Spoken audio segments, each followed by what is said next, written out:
Dear children, in this video, we are going to explain political science. Lesson number 1, working of the constitution. हमारा constitution किस तरह चल रहा है, काम किस तरह कर रहा है. Constitution means what? Constitution is the law, the basic law, जो बेसिक रूल्स है जिसके ज़रिए या जिसके थ्रू एक देश का एडमिनिस्ट्रेशन चलता है, वो कानून को कॉन्स्टिट्यूशन कहते हैं.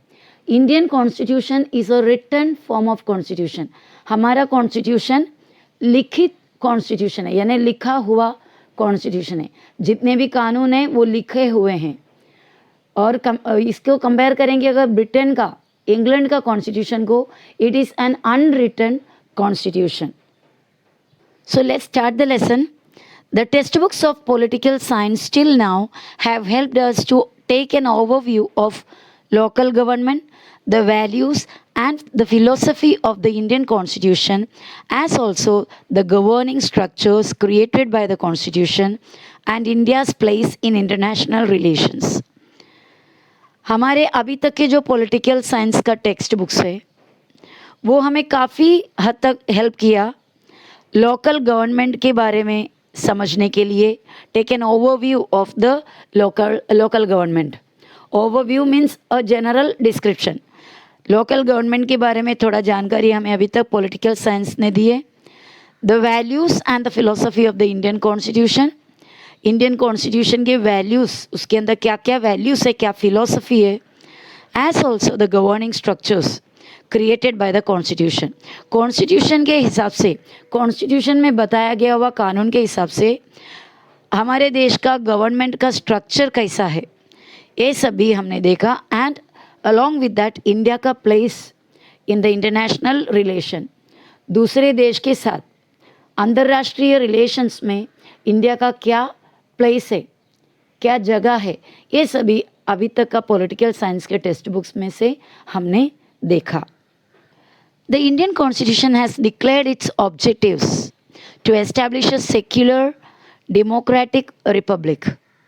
इंडियन कॉन्स्टिट्यूशन के अंदर हमारे कॉन्स्टिट्यूशन का, हमारा लॉ का, हमारे देश का जो एडमिनिस्ट्रेशन है उसका क्या क्या ऑब्जेक्टिव है, क्या बातों को मतलब मकसद में रखे हुए, नज़र में रखते हुए हमारे देश का एडमिनिस्ट्रेशन होता है, वो पूरे अच्छी तरह डिक्लेयर किया हुआ है. किसी लिए ये ऑब्जेक्टिव है, मीन्स हमारे देश का एडमिनिस्ट्रेशन का एम क्या है. इंडिया एक सेक्युलर स्टेट होना चाहिए. सेक्युलर मीन्स हिंदी में बोलोगे तो धर्मनिरपेक्ष. दैट मीन्स कोई भी धर्म को, कोई भी रिलीजन को ज़्यादा अहमियत नहीं देते हुए, सभी रिलीजन को एक जैसा समझते हुए, रिलीजन बेस नहीं, ऐसा एक एडमिनिस्ट्रेशन हमारे देश में है. और हमारा देश एक डेमोक्रेटिक रिपब्लिक है. डेमोक्रेटिक मीन्स वो रूल जो जनता के मर्जी से जनता के लिए चलता हो. Republic, Republic means a country that have elected government and leaders. ऐसा देश जहाँ पर पब्लिक ने लीडर्स को इलेक्ट किया है और वो लोग देश का रूल चलाते हैं, तो that is a republic. So India must be a democratic Republic. उसके लिए, और इंडिया एक सेक्युलर कंट्री होना चाहिए, उसके लिए हमारे कॉन्स्टिट्यूशन के अंदर बहुत सारे रूल्स या फिर प्रोविजंस लिखे हुए हैं. Also it has made extremely important provisions to ensure that the citizens get justice and freedom is protected and their freedom is protected. और हमारे कॉन्स्टिट्यूशन में बहुत सारे ऐसे प्रोविजंस लिखे, प्रोविजंस मीन्स द पॉइंट्स या फिर स्टेटमेंट्स कि ये रूल होना चाहिए, ऐसा बोलकर जो स्टेटमेंट्स लिखा गया रहता है उसे प्रोविजंस कहते हैं. तो बहुत सारे ऐसा पॉइंट्स हमारे कॉन्स्टिट्यूशन डिक्लेयर किया हुआ है जिसकी वजह से हमारे देश के हर एक सिटीजन को, हर एक नागरिक को जस्टिस मिले, न्याय मिले and their freedom is protected. और उनका फ्रीडम, उनकी आज़ादी को पूरे प्रोटेक्शन मिले. The Indian constitution is seen as the means through which a progressive developed society based on social justice and equality will be established. और हमारा इंडियन कॉन्स्टिट्यूशन बहुत ध्यान रखते हैं इस बात की कि हमारे देश के हर एक व्यक्ति को या फिर पूरे समाज को जस्टिस मिले और इक्वालिटी मिले। जस्टिस यानी न्याय, इक्वालिटी मीन्स सभी समता हो, यानी किसी के भी बीच में कोई भेदभाव ना हो। The Constitution came into force on 26 January 1950, and since then the government has been working in accordance with the principles of the constitution. हमारा कॉन्स्टिट्यूशन, इंडिया को आज़ादी मिलने के बाद कॉन्स्टिट्यूशन लिखने का प्रोसीजर चालू हुआ। डॉक्टर बाबा साहिब अम्बेडकर, डॉक्टर राजेंद्र प्रसाद, ऐसे काफ़ी लोग मिलकर काफ़ी टाइम तक, लॉन्ग ड्यूरेशन तक बहुत सारे डिस्कशंस करके, बहुत सारे स्टडीज़ करके हमारा इंडियन कॉन्स्टिट्यूशन बनाया। और उसके बाद 26 जनवरी 1950 को it came into force, वो हमारे देश में लागू हुआ। मीन्स हमारा देश उस कॉन्स्टिट्यूशन के हिसाब से चलने लगा। एंड सिंस देन, तब से लेकर the government has been working in accordance with the principles of constitution. तब से लेके हमारा गवर्नमेंट कॉन्स्टिट्यूशन के अंदर लिखे हुए जो कानून है उसके हिसाब से चलने लगा। इन अकॉर्डेंस यानी in the way that agrees with, वो कॉन्स्टिट्यूशन के कानून को एग्री करते हुए उस हिसाब से चलने लगा। In this chapter, we will take a brief overview of the wide-ranging nature of Indian democracy. तो इस चैप्टर में हम क्या पढ़ने जा रहे हैं? हम एक लुक डाल रहे हैं, एक ओवरव्यू ले रहा है, एक जनरल डिस्क्रिप्शन ले रहा है जो हमारे डेमोक्रेसी का पूरा नेचर क्या है, डेमोक्रेसी में क्या कहा गया है। पूरे डिटेल तो नहीं है, एक ऊपर से एक overview. Important changes that have taken place in its political process, क्योंकि हमारे कॉन्स्टिट्यूशन बनाने के वक्त इंडिया का कंडीशन जो था वो नहीं है अभी का कंडीशन। वक्त पे पूरे देश का कंडीशन बदलते रहता है, हालात बदलते रहते हैं, तो उस हिसाब से हमारा कॉन्स्टिट्यूशन में भी थोड़ा बहुत चेंजेस हमें लाना पड़ता है। So what all changes have been made और important changes that have been taken place in its political process and steps that have been taken to establish social justice and equality। बदलते हालात के हिसाब से समाज में जस्टिस और equality को बनाए रखने के लिए क्या क्या स्टेप्स, क्या क्या कदम उठाए गए। So all this we are going to see in this lesson. This overview will primarily focus on three areas: democracy, social justice, judicial system। तो ये जो कॉन्स्टिट्यूशन के बारे में जो ओवरव्यू हम लेने जा रहे हैं, मेनली ये डेमोक्रेसी के बारे में, social justice and judicial system.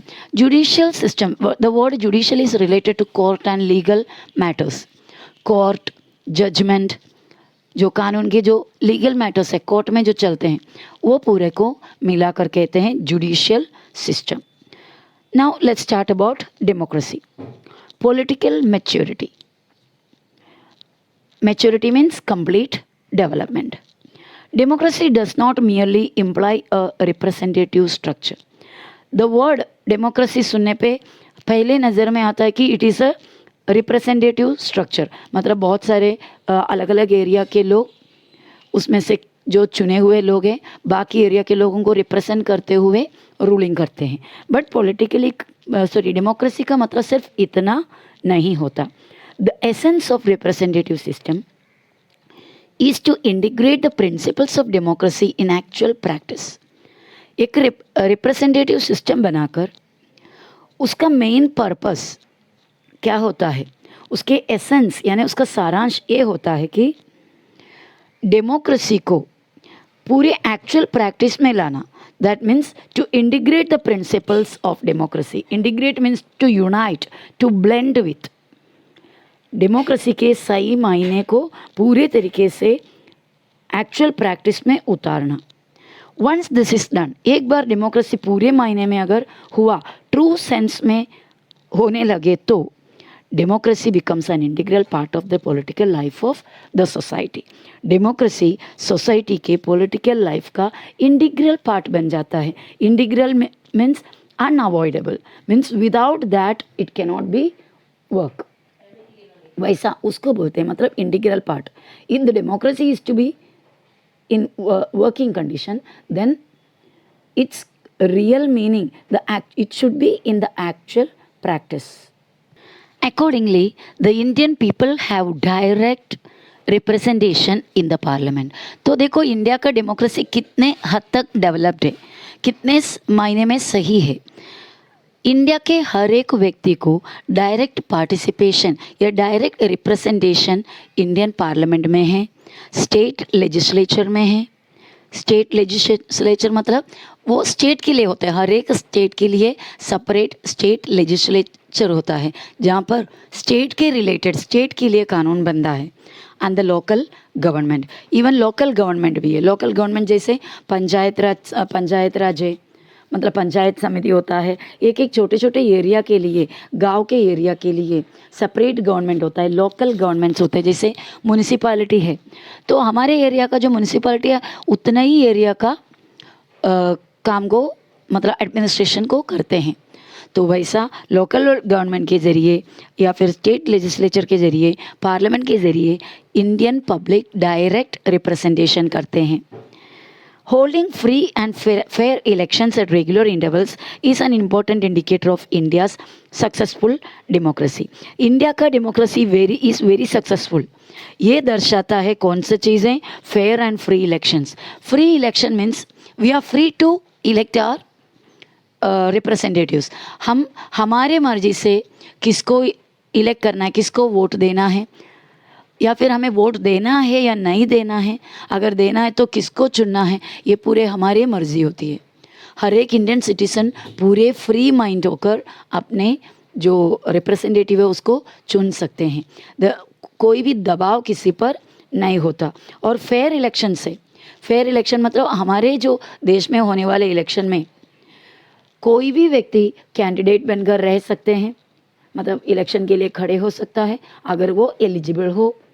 और यहाँ पर फेयर इलेक्शन होता है, कोई भी अनफेयर मेथड यहाँ पर नहीं चलते। दैट मीन्स बहुत सारे चीटिंग होने का चांसेस रहता है, वैसा कुछ भी नहीं। फेयर और फ्री इलेक्शन हमारे देश में होता है, वो भी रेगुलर इंटरवल में। तो उससे पता चलता है कि हमारा डेमोक्रेसी बहुत ही सक्सेसफुल है। The increasing participation of the people in the political process and the political competition shows that Indian democracy has become successful to a great extent.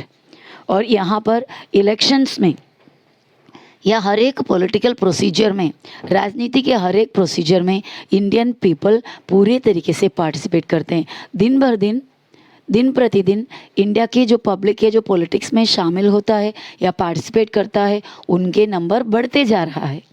इसका मतलब हुआ कि हमारा इंडियन डेमोक्रेसी बहुत ही हद तक, टू अ ग्रेट एक्सटेंट, यानी बहुत ही बड़े हद तक बहुत ही कामयाब है या डेवलप्ड होते जा रहा है। राइट टू वोट, वोट देने का हक। The Indian constitution has made a provision of right to vote for adults. In the pre-independence period, several provisions existed which restricted the right to vote. Indian constitution में separate provision है, separate points लिखे हुए हैं कि हर adult को vote देने का हक है, without any discrimination of male और फीमेल, जेंडर डिस्क्रिमिनेशन नहीं और रिलीजियस डिस्क्रिमिनेशन नहीं, हर एक नागरिक वोट दे सकते हैं।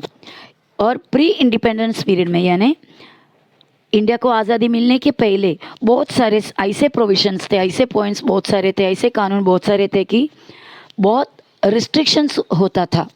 यानी कोई सेपरेट काइंड ऑफ लोग या separate section of society only can give vote. All such provisions way cancelled after independence. India को आज़ादी मिलने के बाद वैसे सभी प्रोविजंस को कैंसिल किया गया।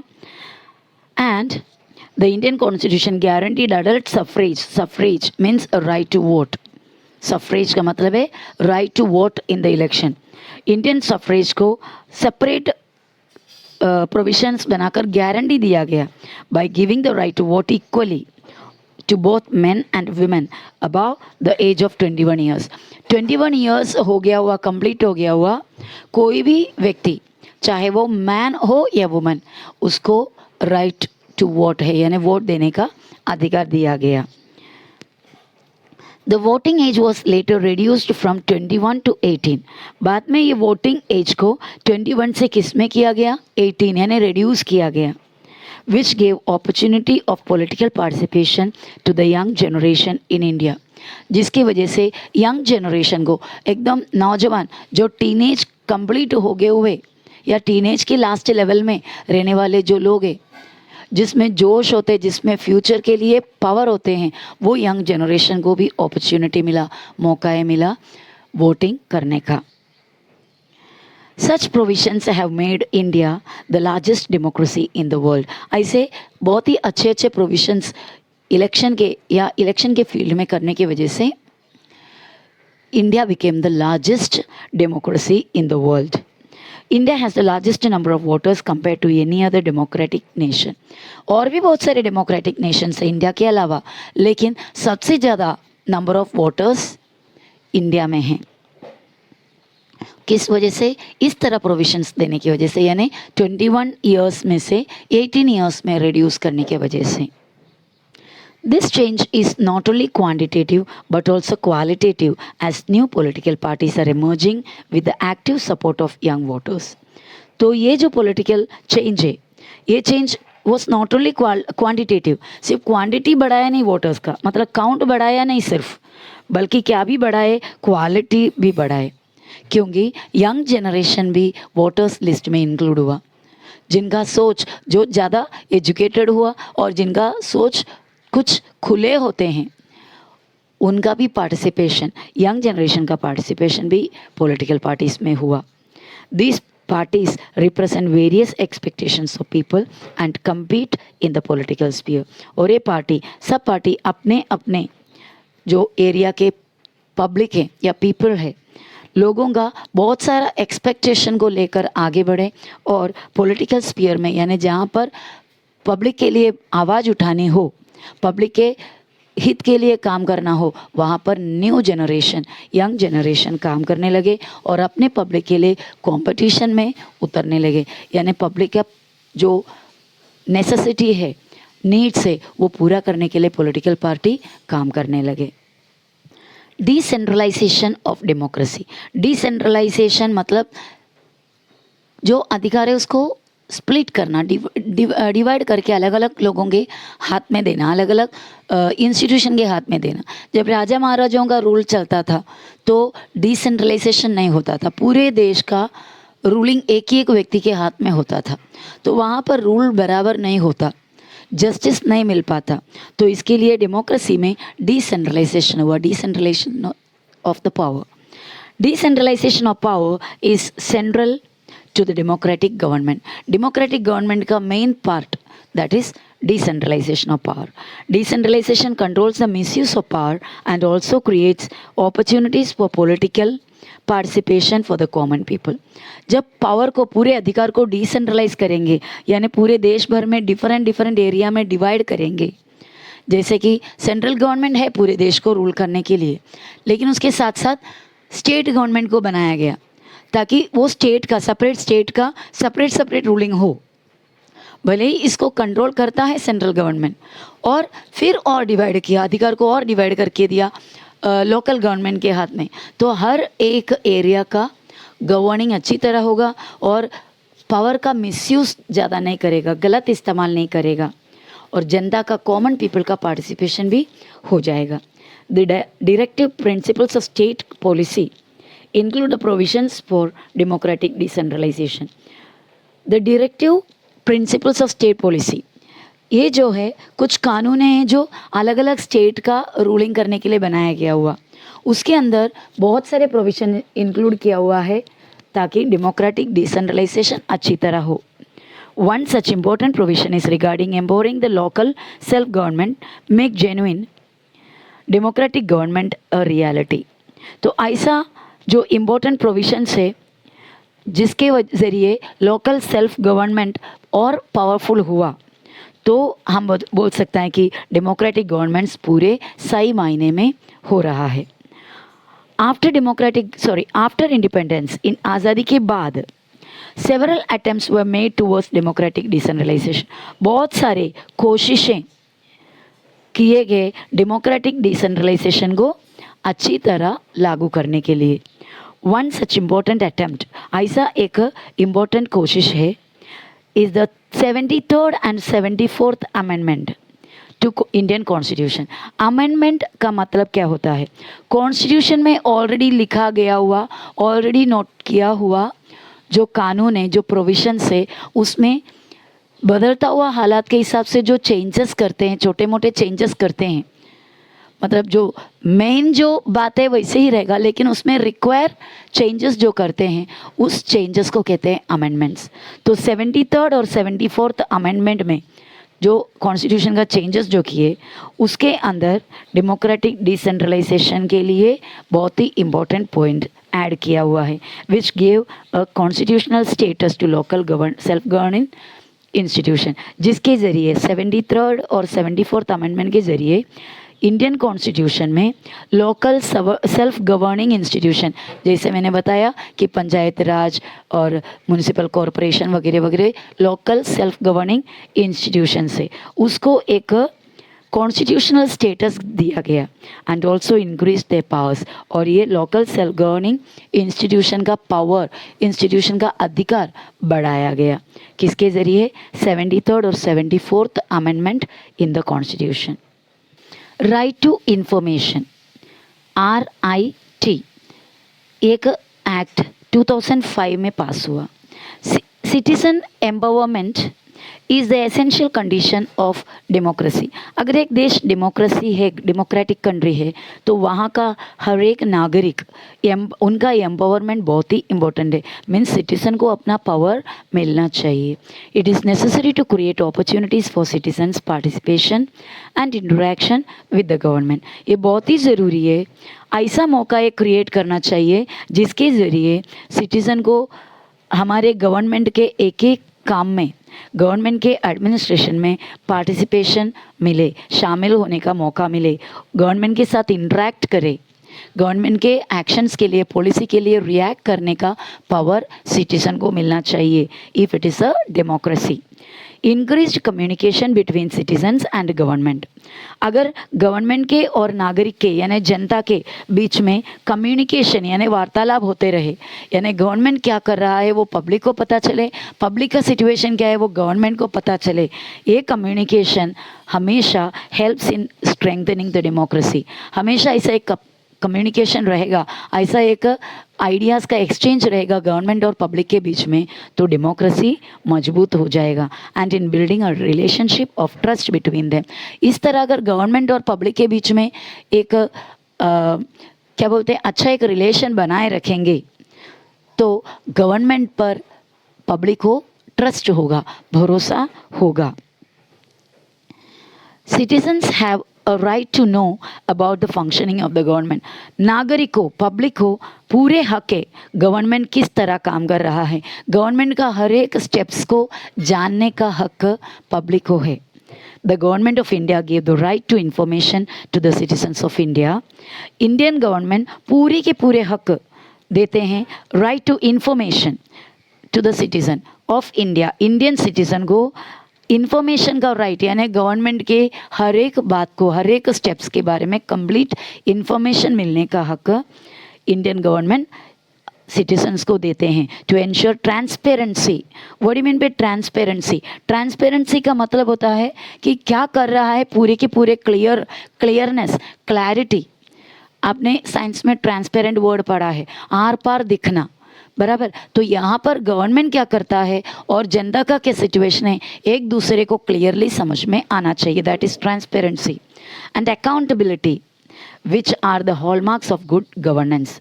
एक अच्छे गवर्नेंस का, अच्छे एडमिनिस्ट्रेशन का हॉलमार्क, हॉलमार्क मतलब द पॉइंट ऑफ क्वालिटी। हम चीज़ें वगैरह खरीदने पे, गोल्ड वगैरह खरीदने पे हॉलमार्क वाला हम सेलेक्ट करते हैं, क्योंकि इट इज़ अ मार्क या it is a sign of its quality.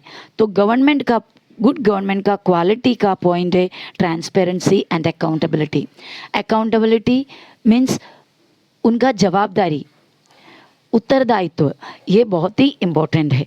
Right to information has made the government more transparent and has reduce the element of secrecy in the working of government. अगर government जो काम करता है वो public तक पहुंच नहीं रहा है, पब्लिक को पता नहीं चलता कि गवर्नमेंट क्या कर रहा है, देयर इज सम सीक्रेसी, कुछ छुपा के कर रहा है। जैसे जो मोनार्की के ज़माने थे, राजा महाराजाओं के ज़माने थे, राजा जो डिसीजन लेता है सब कुछ गवर्नमेंट पब्लिक तक तभी पहुंचते नहीं थे, जो पहुंचाना है सिर्फ उतना ही होता था। लेकिन अभी एक डेमोक्रेसी में क्या होना ज़रूरी है, गवर्नमेंट की हर एक बात पब्लिक पर और पब्लिक के हर एक मैटर गवर्नमेंट तक पहुंचना बहुत ही ज़रूरी है। There should not be any secrecy. After the year 2000, the whole approach towards democratic reforms has changed. Democratic reforms are considered as rights of citizens. तो 2000 के बाद जो चेंजेस हुआ डेमोक्रेटिक रिफॉर्म्स कंप्लीटली अलग तरीके के थे। अगर डेमोक्रेसी में कोई रिफॉर्म्स, कोई चेंजेस कर रहा है, पहले का रूलिंग या पहले का जो मेथड चेंज करते हैं, तो those changes are considered as the rights of citizens. जनता का हक मानता है उसको। Accordingly, citizens in India have got right to information, education and food security. जो पहले नहीं था वैसा काफ़ी राइट्स, काफ़ी चीज़ों का हक पब्लिक को मिलने लगे 2000 के बाद। जैसे कि राइट टू इन्फॉर्मेशन, जानकारी मिलना गवर्नमेंट के बारे में पूरे, एजुकेशन मिलना हर एक पब्लिक को, एंड फूड सिक्योरिटी, हमें जो सप्लाई किया हुआ फूड है वो सिक्योरिटी होना चाहिए, यानी कि उस सुरक्षित फूड जो हर एक व्यक्ति को, इसके लिए सेपरेट कंज्यूमर एक्ट वगैरह बनाया गया हुआ है। अगर हम तक पहुंचने वाले जो फूड आइटम्स में कुछ भी कमी है तो हम क्या कर सकते हैं, उसके अगेंस्ट ट्रायल मतलब उसके अगेंस्ट केस कर सकते हैं। So we will get complete justice. तो वैसे बहुत सारे प्रोविजंस और भी इंक्लूड किया है। This rights have strengthened democracy in India. Rights-based approach. In the decades after independence, progress was made towards more and more democratization of India. However, in this process, citizens were considered as beneficiaries. तो India की आज़ादी मिलने के बाद जो next decades आया है, decade means the duration of 10 years, तो ऐसे बहुत सारे डेकेड्स आते गए और डेमोक्रेटाइजेशन को, यानी डेमोक्रेसी बनाए रखने का प्रोसीजर और बढ़ाते गए। और ये जो चेंजेस लाया गया है for the benefits of Indian citizens. In the last few decades the development is considered as the right of citizens. पहले जो चेंजेस लाया गया था, so it was for the citizens they considered as the beneficiary. Citizen इसमें से फ़ायदा उठाते हैं। और अभी ऐसा नहीं है कि जो चेंजेस आता है that is the right of citizen, ऐसा कंसिडर करते हैं। Now social justice and equality. Social justice and equality are the important objectives of a constitution. The constitution has given the guidelines to establish a new society based on these two values. दो values अभी हमने यहाँ पर देखे, social justice and equality. समाज में justice होना चाहिए, दैट मीन्स न्याय, हर व्यक्ति को जस्टिस मिले और हर किसी के साथ इक्वालिटी से ट्रीट करे। We are following the path laid down by our constitution to achieve this goal. ये गोल को पाने के लिए हम हमारा कॉन्स्टिट्यूशन ने दिया गया हुआ रास्ते से रूलिंग कर रहे हैं। To establish social justice is to remove those social conditions which are responsible for injustice and insist on the equality of dignity for all individuals. तो सोशल जस्टिस को एस्टैब्लिश करने के लिए, बनाए रखने के लिए, we have to remove all those social conditions. समाज में जो चलते आया हुआ जो कोई भी कंडीशंस है, जो कोई भी रिवाज है या जो तरीके हैं, वो सब चेंज करना होगा जो हमारे देश में या हमारे सोसाइटी में इनइक्वालिटी का वजह बनता है। समाज में जो भेदभाव का वजह बनने वाले हर एक कंडीशन को हमें क्या करना चाहिए, चेंज करना चाहिए। And we have to insist on equality of dignity for all individuals. हर एक इंडिविजुअल का डिग्निटी, मर्यादा, हर एक इंडिविजुअल का रिस्पेक्ट को बनाए रखने वाला बात, मतलब वो एक डिग्निटी पर या वो इक्वालिटी पर हमें ज़्यादा जोर देना होगा, या we have to insist on that. The principles of justice and equality aim at ending discrimination in social status such as superior or inferior on the basis of caste, religion, language and gender, place of birth, race, property and giving equality of opportunity for development to every individual. तो अभी the principles of justice and equality, equality, justice, इसका सही मतलब क्या होता है? It always aims at, यानी इसका एक ही मकसद होता है कि ending all kind of discrimination, सभी तरीके के भेदभाव को ख़त्म करना। भेदभाव कौन से तरीके से होते हैं, कौन से फील्ड में होता है?